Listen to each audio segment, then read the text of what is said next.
মুরলির তারিখ 24 এপ্রিল 2025। মুরলির শিরোনাম, বৈজয়ন্তী মালাতে আসার জন্য নিরন্তর বাবাকে স্মরণ করো, নিজের টাইম ওয়েস্ট করো না, পড়াশোনার প্রতি সম্পূর্ণভাবে মনোযোগ দাও। প্রশ্ন, বাবা তাঁর নিজের বাচ্চাদের কাছে কোন একটি রিকোয়েস্ট করেন? উত্তর, মিষ্টি বাচ্চারা, বাবা রিকোয়েস্ট করেন, ভালোভাবে পড়াশোনা করতে থাকো, বাবার সম্মান রক্ষা করো, এমন কোনো ঘৃণ্য কাজ করো না যাতে বাবার নাম বদনাম হয়। সৎ পিতা, সৎ শিক্ষক, সদ্গুরুর নিন্দা কখনো হতে দিও না।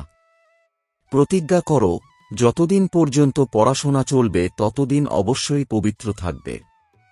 গীত, তোমাকে পেয়ে আমি সমগ্র জগৎ পেয়ে গেছি। ওম শান্তি।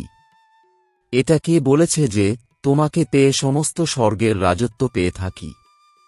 এখন তোমরা স্টুডেন্ট হও, তখন তোমরা বাচ্চাও। তোমরা জানো যে অসীম জগতের বাবা আমাদের অর্থাৎ বাচ্চাদের বিশ্বের মালিক করে তোলার জন্য এসেছেন। ওনার সামনে আমরা বসে আছি আর আমরা রাজযোগ শিখছি, অর্থাৎ বিশ্বের ক্রাউন প্রিন্স প্রিন্সেস হতে তোমরা এখানে পড়াশোনা করতে এসেছ বা পড়াশোনা করছ। এই গান তো ভক্তি মার্গে গাওয়া হয়েছে। বাচ্চারা বুদ্ধি দিয়ে জেনেছে যে আমরা বিশ্বের মহারাজা মহারানী হব। বাবা হলেন জ্ঞানের সাগর, আত্মাদের সুপ্রিম টিচার বসে আত্মাদের পড়াচ্ছেন। আত্মা এই শরীররূপী কর্মেন্দ্রিয় দ্বারা জানে যে আমরা বাবার থেকে বিশ্ব ক্রাউন প্রিন্স প্রিন্সেস হওয়ার জন্য পাঠশালাতে বসেছি। কত নেশা থাকা উচিত? নিজের মন থেকে জিজ্ঞাসা করো, এতটাই নেশা আমাদের এই স্টুডেন্টদের মধ্যে আছে? এটা কোনো নূতন কথাও না। আমরা কল্পকল্প বিশ্বের ক্রাউন প্রিন্স আর প্রিন্সেস হওয়ার জন্য বাবার কাছে এসে থাকি। যে বাবা, বাবাও হন, টিচারও হন। বাবা জিজ্ঞাসা করলে তো সকলেই বলে আমি সূর্যবংশী প্রিন্স প্রিন্সেস বা লক্ষ্মীনারায়ণ হব। নিজের মন থেকে প্রশ্ন করা উচিত যে আমি ওইরকম পুরুষার্থ কি করি?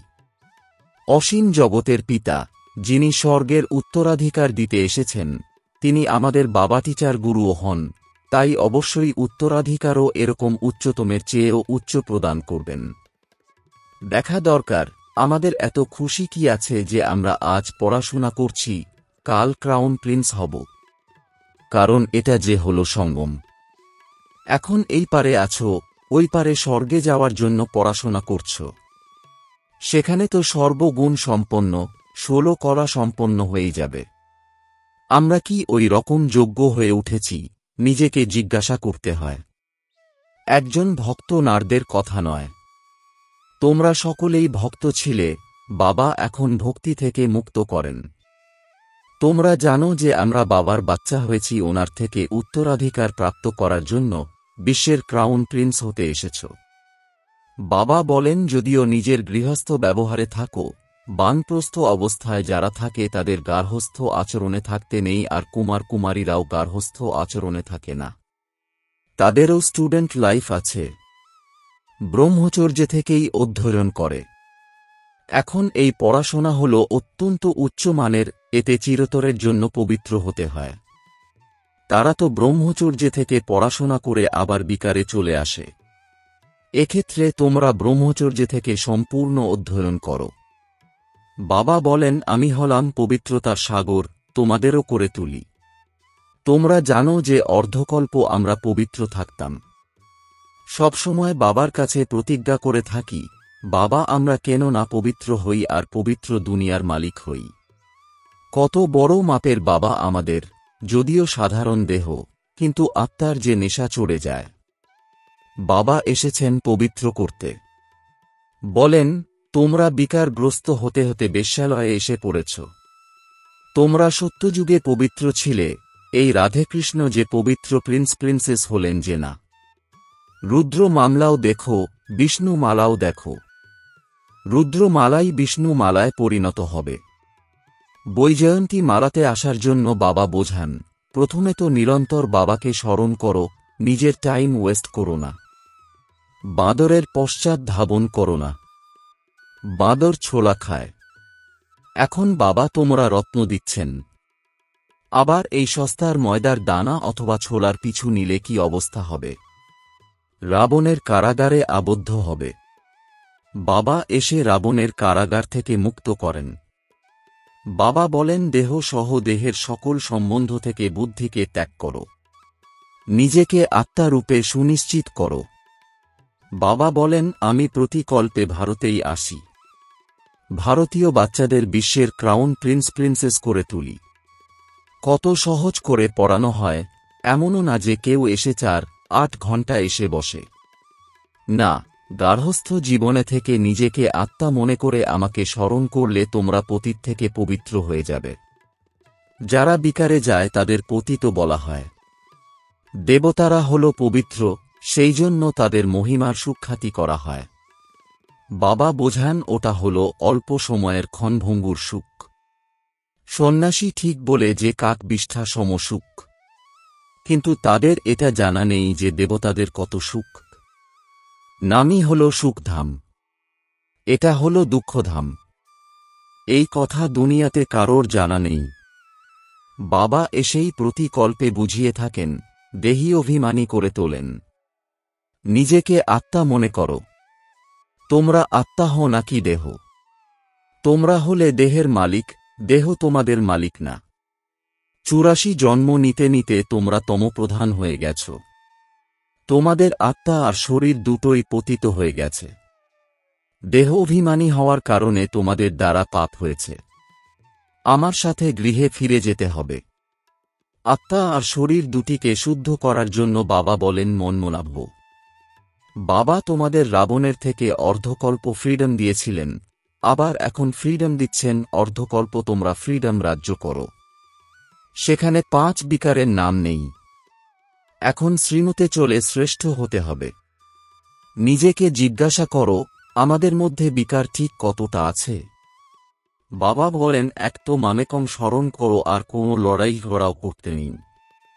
তা না হলে তোমরা পবিত্র হবে কিভাবে?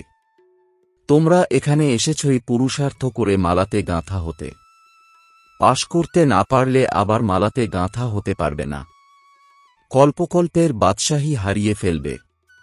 শেষে আবার অনেক অনুশোচনা করতে হবে। ওই পড়াশোনার জন্য রেজিস্টার থাকে, লক্ষণও দেখা হয়। এটাও হলো পড়াশোনা। সকালে উঠে তোমরা নিজেরাই এটা পড়ো। দিনের বেলা তো কর্ম করতেই হবে। অবসর পাওয়া যায় না তো ভক্তিও মানুষ সকালে উঠে করে। এটা তো হলো জ্ঞান মার্গ, অর্থাৎ জ্ঞানের পথ। ভক্তিতেও পূজা করতে করতে আবার বুদ্ধিতে কোনো না কোনো দেহধারীর স্মরণ এসে যায়। এখানেও তোমরা বাবাকে স্মরণ করো, আবার ধান্ধা ইত্যাদি স্মরণে এসে যায়। যত বাবার স্মরণে থাকবে ততই পাপ খণ্ডন হতে থাকবে। বাচ্চারা, তোমরা যখন পুরুষার্থ করতে করতে একদম পবিত্র হয়ে যাবে তখন এই মালা তৈরি হয়ে যাবে। সম্পূর্ণ পুরুষার্থ না করলে তো প্রজাতে চলে যাবে। ভালো মতো যোগ যুক্ত হবে, পড়াশোনা করবে, নিজের ব্যাগেজ ভবিষ্যতের জন্য ট্রান্সফার করে দিলে তবে রিটার্নে ভবিষ্যতে প্রাপ্ত হবে। ঈশ্বরের নিমিত্তে দিলে পরের জন্মে তার রিটার্ন প্রাপ্ত হয়। এখন বাবা বলেন, আমি ডাইরেক্ট আসি। এখন তোমরা যা কিছু করো সেটা নিজের জন্য। মানুষ দান পুণ্য করে, সেটা হলো ইনডাইরেক্ট। এই সময় তোমরা বাবাকে অনেক সাহায্য করো। জানো যে এই টাকা পয়সা তো সব নিঃশেষ হয়ে যাবে। এর থেকে ভালো বাবাকে কেন না সাহায্য করি? বাবা রাজত্ব কিভাবে স্থাপন করবেন? না কোনো লস্কর বা সেনা ইত্যাদি আছে, না হাতিয়ার ইত্যাদি আছে। সবকিছু হল গুপ্ত। বাক্স বন্ধ করে চাবি হাতে দিয়ে দেয়। কেউ খুব শো করে, কেউ গুপ্ত দেয়। বাবাও বলেন, তোমরা হলে প্রিয়তমা, তোমাদের আমি বিশ্বের মালিক করতে এসেছি। তোমরা গুপ্ত সাহায্য করো। এই আত্মা জানে যে বাইরের জৌলুস কিছু নেই। এটা হলই বিকারী পতিত দুনিয়া। সৃষ্টির বৃদ্ধি হওয়ারই আছে। আত্মাদের অবশ্যই আসতে হবে। জন্ম তো আরোই বেশি হচ্ছে। বলাও হয় এর অনুপাতে আনাজ পুরো হবে না। এটা হলই আসুরি বুদ্ধি। বাচ্চারা, তোমাদের এখন ঈশ্বরীয় বুদ্ধি প্রাপ্ত হয়েছে। ভগবান যখন পড়াচ্ছেন সেই ব্যাপারে কত রিগার্ড থাকা উচিত। কত পড়াশোনা করা উচিত। কোনো বাচ্চা আছে যাদের পড়ার রুচি নেই? বাচ্চারা, তোমাদের তো বুদ্ধিতে এটা থাকা উচিত যে আমরা বাবার দ্বারা ক্রাউন প্রিন্স প্রিন্সেস হতে চলেছি। এখন বাবা বলেন আমার মতো অনুযায়ী চলো, বাবাকে স্মরণ করো। ক্ষণে বলে আমি ভুলে যাই। স্টুডেন্ট বলে আমি পাঠ ভুলে যাই, তো টিচার কি বলবে? স্মরণ না করলে তো বিকর্ম বিনাশ হবে না। টিচার কি সবার উপর কৃপা বা আশীর্বাদ করবেন যে এ পাশ করে যাক? এখানে এই আশীর্বাদ কৃপার ব্যাপার নেই। বাবা বলেন পড়ো, ব্যবসা ইত্যাদি যদিও করো, কিন্তু পড়াশোনা করা হল অত্যাবশ্যকীয়। তমপ্রধান থেকে শতপ্রধান হও, আর সবাইকেও রাস্তা বলে দাও। মন থেকে জিজ্ঞাসা করা উচিত আমি বাবার সাহায্যের জন্য কতজনকে নিজের সমান করেছি। ত্রিমূর্তি চিত্র তো সামনে রাখা আছে। এই শিব বাবা আছেন, এই ব্রহ্মা আছেন। এই অধ্যয়নের ফলে এটা হয়। আবার ৮৪ জন্ম পরে এটা হবে। শিব বাবা ব্রহ্মার দেহে প্রবেশ করে ব্রাহ্মণদের এরূপ করে তুলছেন। তোমরা ব্রাহ্মণ হয়েছ। এখন নিজের মনকে জিজ্ঞাসা করো আমি কি পবিত্র হয়েছি কি? দৈবী গুণ ধারণ করছি কি? পুরানো দেহকে কি ভুলেছি? এই দেহ তো পুরানো জুতো যে না। আত্মা পবিত্র হয়ে গেলে তো জুতো ফার্স্ট ক্লাস পাওয়া যাবে। এই পুরানো পোশাক ছেড়ে নূতন পোশাক পরব, এই চক্র আবর্তিত হতে থাকে। আজ পুরানো জুতোতে আছে, কাল এটি অর্থাৎ আত্মা দেবতা হতে চাইছে। বাবার দ্বারা ভবিষ্যতে অর্ধকল্পের জন্য বিশ্বের ক্রাউন অর্থাৎ মুকুটধারী প্রিন্স হও। আমাদের সেই রাজত্বকে কেউ কেড়ে নিতে পারবে না। তবে বাবার শ্রীমতে চলতে হবে যে। নিজেকে জিজ্ঞাসা করো আমি কতটা স্মরণ করি, কতটা সদর্শন চক্রধারী হই আর তৈরি করি। যে করবে সে প্রাপ্ত করবে। বাবা প্রতিদিন পড়ান, সকলের কাছে মুরলি পৌঁছায়।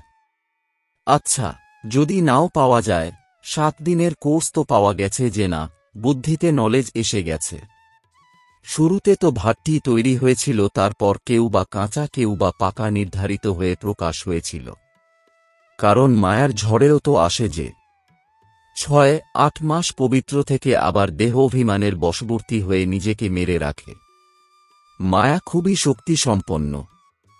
অর্ধকল্প মায়ার কাছে পরাজিত হয়েছে। এখনও পরাজিত হলে নিজের পদ হারিয়ে ফেলবে।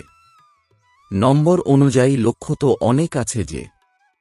কেউ রাজারানী, কেউ উজির, কেউ প্রজা, কারোর হিরে জহরতের মহল। প্রজাদের মধ্যেও কেউ বিত্তশালী থাকে। হিরে জহরতের মহল থাকে, এখানেও দেখো প্রজাদের থেকে কর তোলে যে না। তো প্রজা বিত্তশালী দাঁড়াল না রাজা। অন্ধকার নগরী, এটাও এখনকার কথা। এখন তোমাদের অর্থাৎ বাচ্চাদের এটা দৃঢ় বিশ্বাস থাকা উচিত যে আমরা বিশ্বের ক্রাউন প্রিন্স হওয়ার জন্য অধ্যয়ন করছি। আমরা ব্যারিস্টার বা ইঞ্জিনিয়ার হব, এটা কি কখনো স্কুলে ভুলে যায় কি? কেউ তো চলতে চলতে মায়ার ঝড়ের সামনে পড়ে পড়াশোনা ছেড়ে দেয়। বাবা তাঁর বাচ্চাদের শুধুমাত্র একটি রিকোয়েস্ট করেন, মিষ্টি বাচ্চারা, ভালোভাবে পড়লে ভালো পদ প্রাপ্ত করবে। বাবার দাঁড়ির সম্মান রক্ষা করো। তোমরা যদি কোনো ঘৃণ্য কাজ করো তবে নাম বদনাম করে দেবে। সত্য বাবা, সত্য টিচার, সদ্গুরুর নিন্দা যারা করায় তারা উচ্চ পদ প্রাপ্ত করতে পারে না। এই সময় তোমরা হিরে তুল্য হয়ে ওঠো, তবে কেন কড়ির পিছনে কি পড়বে গিয়ে? বাবার সাক্ষাৎকার হওয়া মাত্রই সমস্ত কড়ি ছেড়ে দিয়েছ। আরে ২১ জন্মের জন্য বাদশাহী প্রাপ্ত হবে যখন, তখন আবার এসব কি করবে? সব দিয়ে দিয়েছ। আমরা তো বিশ্বের বাদশাহী নিয়ে নিই। এটাও জানো যে বিনাশ হবে। এখন না পড়লে টু লেট, অর্থাৎ অনেক দেরি হয়ে যাবে, অনুশোচনা করতে হবে। বাচ্চাদের সব সাক্ষাৎকার হয়ে যাবে। বাবা বলেন তোমরা তো ডাকো যে হে পতিত পাবন এসো। এখন আমি পতিত দুনিয়াতে তোমাদের জন্য এসেছি আর তোমাদের বলছি পবিত্র হও। তোমরা আবার ক্ষণে নোংরার মধ্যে পড়ে যাও। আমি তো মহামৃত্যুঞ্জয় অর্থাৎ কালো কাকাল। সবাইকে নিয়ে যাব। স্বর্গে যাওয়ার জন্য বাবা এসে রাস্তা বলে দেন। নলেজ দেন যে এই সৃষ্টি চক্র কিভাবে আবর্তিত হয়। এটা হল অপরিসীম নলেজ। যারা পূর্বকল্পে অধ্যয়ন করেছিল তারাই এসে অধ্যয়ন করবে, সেটাও সাক্ষাৎকার হতে থাকবে। দৃঢ় বিশ্বাস জন্মে যাবে যে অসীম জগতের পিতা এসেছেন, যে ভগবানের সাথে মিলিত হওয়ার জন্য এত ভক্তি করেছি তিনি এখানে এসে আমাদের অধ্যয়ন করাচ্ছেন। এমন ভগবান পিতার সাথে আমরা সাক্ষাৎ করি। কত উল্লাস আর খুশির সাথে ছুটে ছুটে এসে মিলিত হয়েছি, যদি নিশ্চয় অর্থাৎ দৃঢ় বিশ্বাস থাকে তবে ঠকে যাওয়ার ব্যাপার নেই।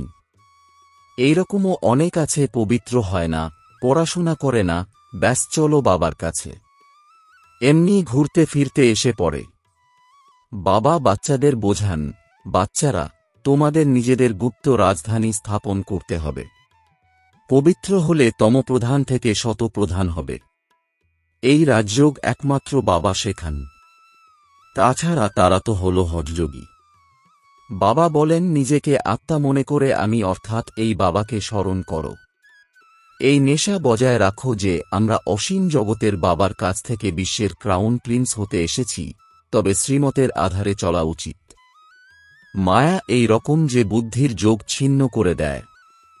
বাবা হলেন সমর্থ, তো মায়াও সমর্থ। অর্ধকল্প হল রামের রাজ্য, অর্ধকল্প হল রাবণের রাজ্য। এটাও কেউ জানে না। আচ্ছা, মিষ্টি মিষ্টি প্রশিক্ষার্থী বাচ্চাদের মাতাপিতা বাপদাদা স্মরণের স্নেহসুমন আর সুপ্রভাত। আত্মাদের পিতা তাঁর আত্মারূপী বাচ্চাদেরকে জানাচ্ছেন নমস্কার। ধারণার জন্যে মুখ্য সার। ১. সর্বদা এই নেশা যেন থাকে যে আমি আজ পড়ছিলাম, কাল ক্রাউন প্রিন্সেস হব। নিজের মনকে জিজ্ঞাসা করা উচিত, আমি কি তেমন পুরুষার্থ করছি? বাবার প্রতি এতটাই রিগার্ড আছে? ২. বাবার কর্তব্যে গুপ্ত সাহায্যকারী হতে হবে। ভবিষ্যতের জন্য নিজের ব্যাগেজ ট্রান্সফার করে দিতে হবে। কড়ির পিছনে সময় না হারিয়ে হিরে তুল্য হওয়ার পুরুষার্থ করতে হবে। বরদান, মনবুদ্ধিকে মনমত থেকে ফ্রি করে সূক্ষ্মবতনের অনুভবকারী ডবল লাইট ভব। এর বিস্তার, কেবল সংকল্প শক্তি অর্থাৎ মন আর বুদ্ধিকে সদা মনমত থেকে খালি রাখো, তো এখানে থেকেও বতনের সকল সিনসিনারি এমনভাবে স্পষ্ট অনুভব করবে যেন মনে হবে দুনিয়ার কোনো স্পষ্ট সিন দেখা যাচ্ছে। এই অনুভূতির জন্য কোনো বোঝা নিজের উপর রাখবে না, সব বোঝা বাবাকে দিয়ে ডবল লাইট থাকো। মনবুদ্ধি দ্বারা সদা শুদ্ধ সংকল্পের ভোজন করো। কখনো ব্যর্থ সংকল্প বা বিকল্পের অশুদ্ধ ভোজন করবে না, তাহলে বোঝা থেকে হালকা হয়ে উঁচু স্থিতির অনুভব করতে পারবে। স্লোগান, ব্যর্থকে ফুল স্টপ দাও আর শুভ ভাবনার স্টক ফুল করো। ওম শান্তি।